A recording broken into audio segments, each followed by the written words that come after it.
Hi everybody, and welcome to my video, my first of two videos, introducing the Pentax MV.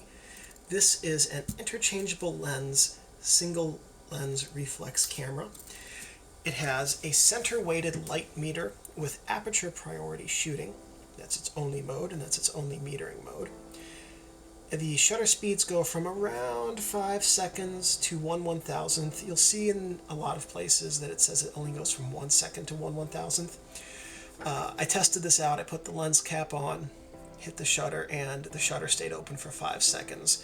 So I feel pretty comfortable saying that it's got a slightly larger range than 1 second to 1/1000th.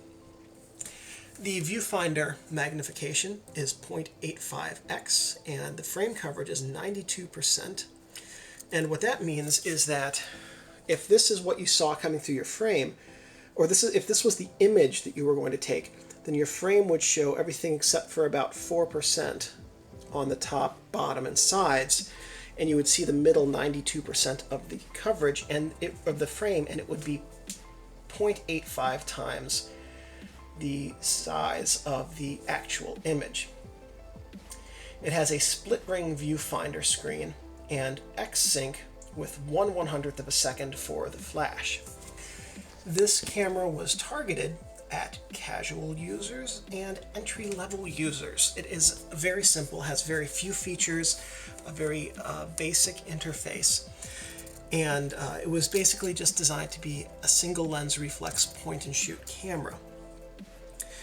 It has the same basic body as all of the other M cameras except the MX. The MX was its own animal, but the ME, ME Super, MEF, MV1, and I feel like I'm forgetting one, all had the same body. It was produced by the Asahi Optical Company from 1979 to 1980. The MV1 was only made for 1 year. And then after that it was replaced by the MV was only made for 1 year. The MV1 replaced this. It was preceded by the ME. When the ME was improved, it was split off into the ME Super and the MV, and the MV being the stripped down basic version. It was made concurrently with the MX and the ME Super, and followed by the MV1, which included a self-timer and a different metering system, or different metering cells, I believe. And I feel like there was some other difference, but I can't remember what it was off the top of my head. But the MV1 represented a slight improvement, the MV being the most basic of Pentax's M-series cameras. So if you have your instruction manual, grab it, and we'll take a look and see what's on the top, front, sides, back, and inside of the camera, so you can see what's going on and get a little bit more familiar with some of your camera's features. All right, so here we have the top of the camera. And we're going to start with the strap lugs. Even though they're on the front, this is what your camera strap connects to. Here we have the film rewind knob. And on most of these there's a lever, but the lever has broken off of this one. And the film rewind knob also doubles to open up the back of the film compartment. I'm glad I don't have film in there. Underneath the film rewind knob there is an exposure compensation memo ring.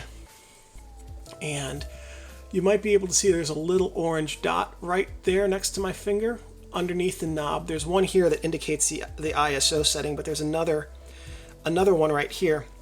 And that's a little ring inside of or underneath the film knob that you can set to remind yourself of the actual ISO. So the way it works is that there is a plus and a minus and a horizontal line, and then dots indicating a full stop. So for instance, if you were to use 200 ISO film, you could set it at 200 and take it as 200. But if you wanted to pull it a stop, you could set it at 100 ISO or push it a stop and set it at 400 ISO. And then the memo reminder would stay at 200 to remind you that you were actually using ISO 200 film and pushing or pulling it.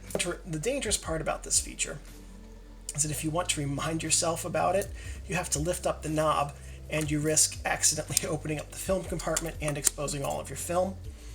Actually strongly recommend not using that. Then here we have the ISO setting. It goes from 25 It says 32, but I believe this goes from 25 up to 1600.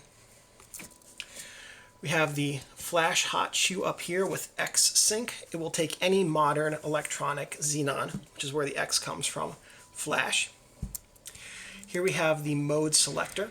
We have automatic mode, which is where you set the aperture. This is called aperture priority mode. So the aperture will be set and cannot be changed by the camera, but the camera will select the shutter speed. Then there is 100 and X. What that means is the X and the X sync are the same thing. When you take a flash photo, you would set it in 100X mode, because this will trigger the flash at the flash sync speed, which is 1/100th of a second. This is also a mechanical mode, which is good for loading your film. Anytime you load your film, you want to have it in 100, because if you load it with your lens cap on, you might find yourself taking 5-second exposures every time you advance the frame when you load it. Then there's B mode, which is also a mechanical mode, and that's as long as you hold down the shutter button, the shutter will stay open. This is the film advance lever, and here we have the frame counting window. Oh, and right here underneath the B, there's a little dot that turns orange when your shutter is cocked, and is not orange when your shutter is not cocked. Going now to the front of the camera, we have the lens mount. That's it. That's all that's on the front of the camera. On the bottom, we have the battery chamber right here, tripod bushing, film release button. Also have serial number and made in Japan stamps here and here. You'll notice that this does not have a connection for a motor drive. The MV cannot take a motor drive. I believe the MV1 could. I've not had an MV1 yet, so I don't know for sure, but I believe they could. I think that was one of the improvements. On the camera's back, we have the viewfinder here, and we have accessory grooves on the outside of the viewfinder for which you can put accessories. And all of the M cameras except the MX could use the same accessories. The MX had its own set of accessories. And then the film back. Another improvement on the MV1 was that the MV1 added a memo holder here. This camera does not have that, which is a huge defect. Inside the camera, we have the film chamber, which is where you would put your fresh roll of film. The film guide rails, these 4 silver rails that help keep the film in place. The top 2 keep the film from moving up and down. The inside 2 help keep it flat on plane with the help of the film pressure plate. Here we have the shutter. It's a vertical travel shutter, and what that means is that when you hit the shutter button, your shutter curtain, it moves up, and then another one comes in behind it. This is the film tension sprocket, and what happens is that it can only move forward, and that keeps the film from going backwards or getting slack in it until you push the film rewind button, and then it rolls freely, allowing you to rewind the film. This is the film take-up spool, and in the second video we'll take a look at how to load film. Film back. The film doors, supposedly you're able to take the film door off, but I have not figured out how to do that on mine. Normally there's a little hole right here. There's normally a little spring activated lever, but for the life of me I cannot figure that out. But at any rate, here's the film back. This is the film pressure plate, and here is the cassette spring. So the Pentax MV is the M series camera's very stripped down model, much like the Pentax K1000 was for the K series. The difference being that this is fully automatic, the K1000 was fully manual, and the K1000 allowed the user to actually control what was going on with the exposure more than just by setting the aperture. It is exclusively automatic, except for the flash and bulb modes. It was available only in black, and without batteries, only the 1/100th and bulb modes work. And one thing about the MV is it has extremely solid construction because it shares the same body and manufacturing techniques as the other M series cameras. It's not a poorly constructed entry-level camera, it's an extremely well-constructed entry-level camera. That's something Pentax has always done well, and that continues to be the case with their DSLRs now. which have magnesium bodies, and some of them have weather sealing out the gazoo. But Pentax has always done a very, very good job of producing high quality, durable, well-made cameras, even in the entry market. A couple of don'ts here. One thing that you don't want to do is don't ever touch the shutter. If your finger oils get onto the shutter, it can damage it. If you put your finger through it when the shutter is open, you can really destroy your shutter. Touching a shutter is a good way to brick an otherwise perfectly good camera. Do not touch the mirror inside the camera body. It's a surface-coated mirror, so your finger oils can get onto it and damage the finish. They can desilver it, and that can make it very difficult to focus and make the mirror unreliable, and also make the viewfinder dimmer, and lots of bad things can happen. Don't leave your camera or lenses in your car, because you can get heat damage, which will cause oils to get very thin in the lens and camera and get to places they shouldn't, and then they get thick again when they're not super hot, and they cause things not to work properly. Worst case scenario is because there are a lot of electronics in this camera that the electronics could short out if oils caused a short.